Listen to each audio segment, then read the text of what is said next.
पूर्णिमा, जिसे वैशाख पूर्णिमा के नाम से भी जाना जाता है, दुनिया भर में बौद्ध धर्म के अनुयायियों के लिए सबसे महत्वपूर्ण त्योहार है। ये शुभ दिन बौद्ध धर्म के संस्थापक गौतम बुद्ध के जन्म, ज्ञान और मृत्यु का प्रतीक है और बौद्ध संप्रदायों द्वारा बहुत उत्साह के साथ मनाया जाता है। ऐसा कहा जाता है कि गौतम बुद्ध के जीवन की तीनों महत्वपूर्ण घटनाएं, उनका जन्म, ज्ञान और मोक्ष, वर्ष के एक ही दिन आते हैं। इस घटना के कारण बौद्ध धर्म में इस दिन का अत्यधिक महत्व है। 5 मई शुक्रवार को साल 2023 का पहला चंद्र ग्रहण लगने जा रहा है। ये बुद्ध पूर्णिमा बेहद खास होगी क्योंकि इस बुद्ध पूर्णिमा पर चंद्र ग्रहण भी लग रहा है। साथ ही ग्रह नक्षत्रों का भी अजब संयोग बन रहा है। आइए जानते हैं बौद्ध पूर्णिमा की तिथि और शुभ मुहूर्त। वैशाख मास के शुक्ल पक्ष की पूर्णिमा तिथि आरंभ होगी 4 मई गुरुवार रात्रि 11:44 से।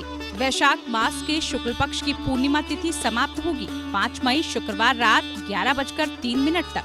उदया तिथि के अनुसार बुद्ध पूर्णिमा 5 मई शुक्रवार को मनाई जाएगी। बुद्ध पूर्णिमा पर चंद्र ग्रहण और सिद्धि योग के साथ है भद्राकाल। 5 मई को वैशाख पूर्णिमा या बुद्ध पूर्णिमा के दिन चंद्र ग्रहण भी लग रहा है। चंद्र ग्रहण का समय 5 मई शुक्रवार रात 8:45 से 6 मई की मध्य रात्रि 1 बजे तक। सिद्धि योग सूर्योदय से प्रातः 9:17 तक। स्वाति नक्षत्र सुबह से रात 9:40 तक। वैशाख पूर्णिमा के दिन पूजा का शुभ मुहूर्त प्रातः 11:51 से दोपहर 12:45 तक।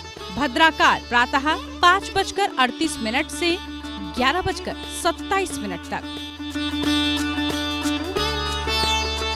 चलिए अब आपको बताते हैं वैशाख पूर्णिमा का महत्व आखिर क्या है। वैशाख पूर्णिमा पर स्नान और दान करने से अक्षय पुण्य की प्राप्ति होती है। इस दिन पीपल के पेड़ की विशेष रूप से पूजा की जाती है। इसके अलावा वैशाख पूर्णिमा पर सत्य विनायक व्रत रखने का भी विधान है। मान्यता है कि इस दिन सत्य विनायक व्रत रखने से व्रती की सारी दरिद्रता दूर हो जाती है। व्रती को पूर्णिमा के दिन प्रातः काल उठकर स्नान आदि से निवृत्त होकर स्वच्छ होना चाहिए। उसके बाद व्रत का संकल्प लेकर भगवान विष्णु की पूजा करनी चाहिए। रात्रि के समय दीप, धूप, पुष्प, अन्न, गुड़ आदि से पूर्ण चंद्रमा की पूजा करनी चाहिए और जल अर्पित करना चाहिए। उसके पश्चात किसी योग्य ब्राह्मण को जल से भरा घड़ा दान करना चाहिए। शास्त्रों में बुद्ध पूर्णिमा के महत्व का वर्णन करते हुए बताया गया है कि जो व्यक्ति इस दिन जरूरतमंदों को दान, जल, फल, अन्न, धन, वस्त्र का दान देता है, उसकी तरक्की की राह आसान हो जाती है। विवाह में आ रही अड़चनें भी खत्म हो जाती हैं। तो इस तरह बौद्ध पूर्णिमा के दिन को आप भी मनाएं, गंगा स्नान करें और इस पावन दिन को खास बनाएं।